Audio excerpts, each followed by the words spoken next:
Pähkinän särkiä. Aina isoäidin luokse vieraisille mennessään Petteri juoksee suoraan lempileluaan katsomaan.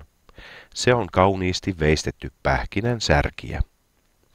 Käsittele sitä hellävaroen, isoäiti varoittaa, sillä se kuului vaarin isälle. Petteri kuvittelee mielessään, kuinka joku on rakkaudella veistänyt pähkinän särkien kauan sitten. Eräänä päivänä Petteri pyytää äkkiä päästä kotiin tavallista aikaisemmin. Hän jättää pähkinän särkien piiloon kirjahyllyyn kirjan taakse, sillä hän luulee rikkoneensa sen, eikä mielipahaltaan saa sitä tunnustetuksi. Seuraavana päivänä isoäiti tulee tapaamaan Petteriä ja sanoo: "Älä ole pahoillasi, Petteri. Naapurin pikkutyttö rikkoi pähkinän särkiän toissa päivänä.